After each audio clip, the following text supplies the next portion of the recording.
سزا دینے والا ہے، وہ مالک حلال پر ثواب بھی دے گا اوپر میرے دوست. اچھی طرح سمجھ لیا. ایک بات اور سناتا ہوں. ہمارے یہاں پر شادی کے اندر اچھی طرح سمجھ لیا یہ بات بھی. میں مبارکباد پیش کرتا ہوں یہ پوری ٹیم کو کہ یہ نکاح آسانی سے کروا رہے ہیں.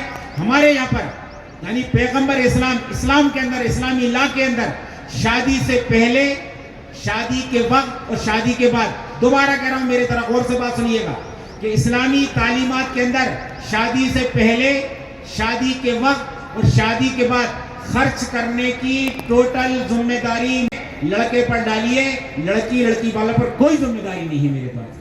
اب اس کی ایک حدیث سنیے. آپ صلی اللہ علیہ وسلم نے فرمایا کہ شادی کرنے کے بعد جو آدمی اپنی بیوی، اپنی وائف، اپنے لائف پارٹنر پر جو پیسہ خرچ کرتا ہے، اس کی دیکھیے کتنی بڑی آپ نے مثال دی.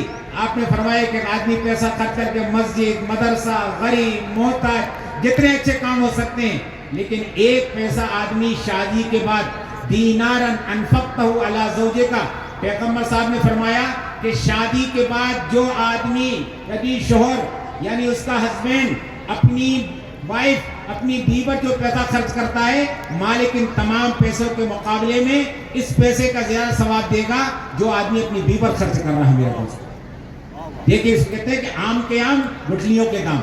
کہ آپ یعنی میں تمام میرے نوجوانوں سے میں آج کل ایک جملہ استعمال کرتا ہوں، آپ کی جب بالوں برا بھی مانتے ہیں کہ اسلام نے مرد کو مرد بنایا ہے اور اس سے کہا تو مرد بن کر شادی کر، تو منگتا مت بن. لیکن ہم لوگ منگتے بن گئے ہیں. ارے منگنی کرتے ہیں. منگنی کا مطلب کیا ہوتا ہے؟ لڑکی مانگ لی، چلو ٹھیک ہے صاحب، لڑکی مانگنے کا حق دیا گیا ہے، لیکن لڑکی مانگنے کے بعد فل اسٹاپ ہے. اب اس کے بعد تجھے مرد بننا، منگتا نہیں بننا تجھ کو کہ صاحب میں اتنا بڑا منگتا ہوں کہ لڑکی آنے سے پہلے میرے گھر پر بستر پہنچنا چاہیے، پلنگ پہنچنا چاہیے، برتن پہنچنا چاہیے، اور پھر میں اپنے خاندان کے 150-200 بھوکوں کو لے کے تیرے گھر آؤں گا، ان بھوکوں کو کھانا کھلاؤ. اور پھر یہ منگتا اسٹیج پر بیٹھ جائے گا، پھر سلامی کے نام سے یہ وصولی کر رہا ہے، پھر عورتوں میں جا رہا ہے. میرا نوجوانوں سے کہنا چاہتا ہوں، بھوپال کے ایک نوجوان سے میں کہنا چاہتا ہوں، آج نیت کرو تم انشاءاللہ کہ ہم شادی آئندہ کریں گے، مرد بن کریں گے، منگتا نہیں بنیں گے ہم. یہ ایک بات میں اور ہم سے کہا کرتا ہوں، نماز میرا اپنا ذاتی عمل ہے. میں نے آج فجر کی نماز پڑھی نہ پڑھی میں جانوں، میرا مالک جانے. لیکن جب نکاح ہوتا ہے تو سب کو معلوم ہوتا ہے. اس وقت میں اس بڑے منچ کے ذریعے سے تمام ایک ایمان والے سے یہ کہنا چاہتا ہوں، خاص طور سے پورے ایم پی کے بطور خاص بھوپال والوں سے، بھوپال کی ایمان والوں سے کہنا چاہتا ہوں، آج تم نیت کرو. جتنے میرے بیٹے اور بیٹیاں بیٹی ہیں ان سے میں کہنا چاہتا ہوں کہ نیت کرو انشاءاللہ کہ ہم آئندہ شادی کریں گے پیغمبر اسلام حضرت محمد مصطفیٰ صلی اللہ علیہ وسلم کے طریقے سے. ہم اس کو عبادت بنائیں گے. سنو، اگر تم نے اس کو عبادت بنا لیا تو پھر مالک تمہارے ذریعے سے جو اولاد دے گا، جو سنتان وجود میں آئے گی، ایسے مہان انسان ہوں گے جس سے پوری مانوتا کا نرمان ہو جائے گا انشاءاللہ. مہان انسان کوئی آسمان سے نہیں آتے.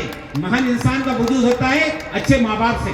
جتنے دنیا کے اندر مہان انسان دنیا کے اندر آئے ان کے ماں باپ، میں جتنی ہماری بچی ہیں، میرے بیٹے بیٹے، تم سے کہتا ہوں تم بھی نیت کرو انشاءاللہ کہ آج ابھی جو خطبہ جو پڑھا گیا ہے اس کے اندر میں نے 3 آیتیں پڑھی ہیں. نساء کے معنی عربی زبان کے اندر آتے ہیں خواتین. بتاتا ہوں آپ، نساء کے معنی عربی، سنو میرے بیٹو، نساء کے معنی عربی زبان میں لیڈیز، مہیلائیں، خواتین، جو بھی جانتے ہو.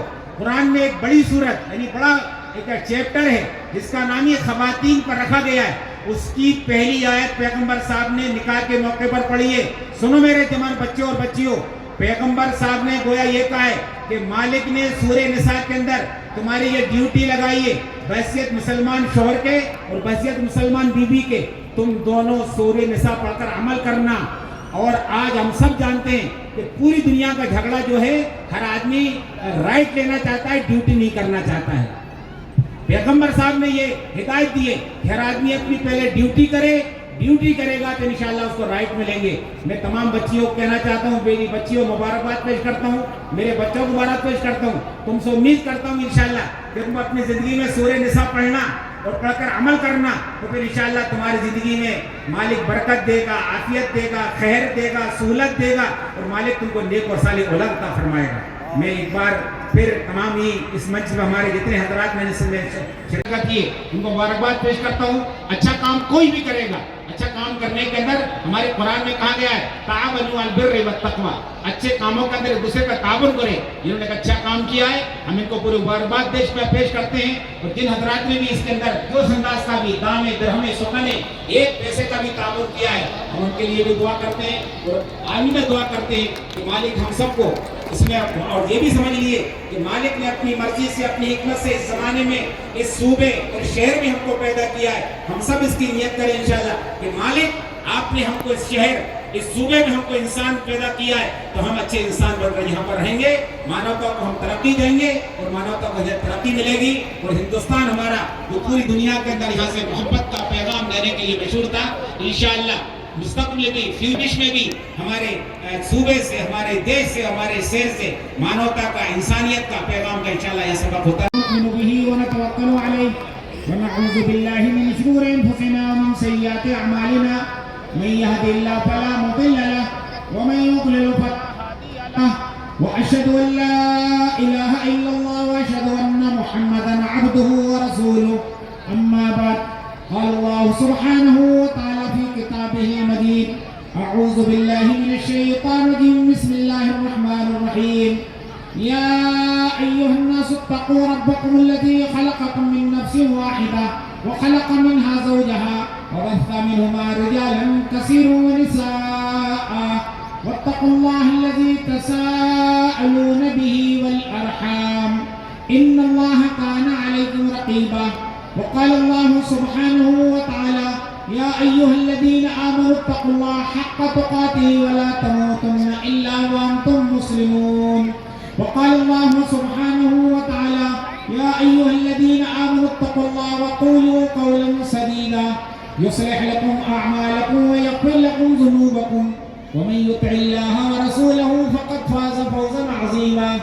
وقال النبي صلى الله عليه وسلم إن أعظم النكاح بركة أيسره مؤونة. وقال النبي صلى الله عليه وسلم الدنيا كلها متاع وخير متاع الدنيا المرأة الصالحة.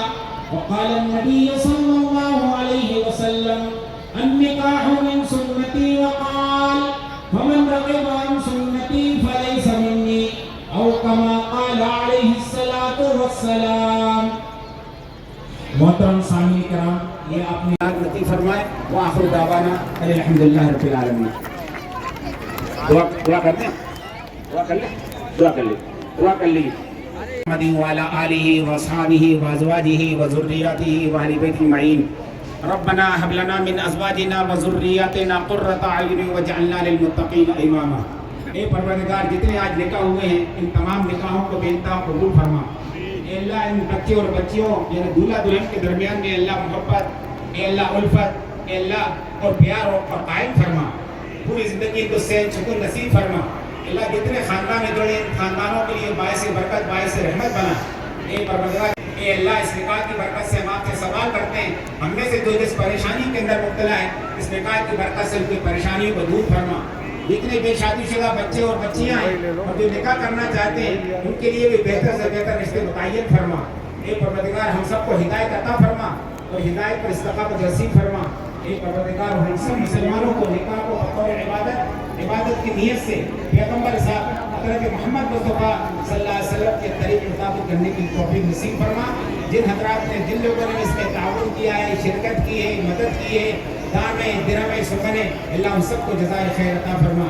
ربنا تقبل منا انك انت السميع العليم وتب علينا انك انت التواب. وصلى الله تعالى على خير خلقه محمد وعلى اله واصحابه وازواجه وذرياته واهل اجمعين برحمتك يا ارحم الراحمين. تمام لوگوں کو ایک بار پھر مبارک. السلام علیکم.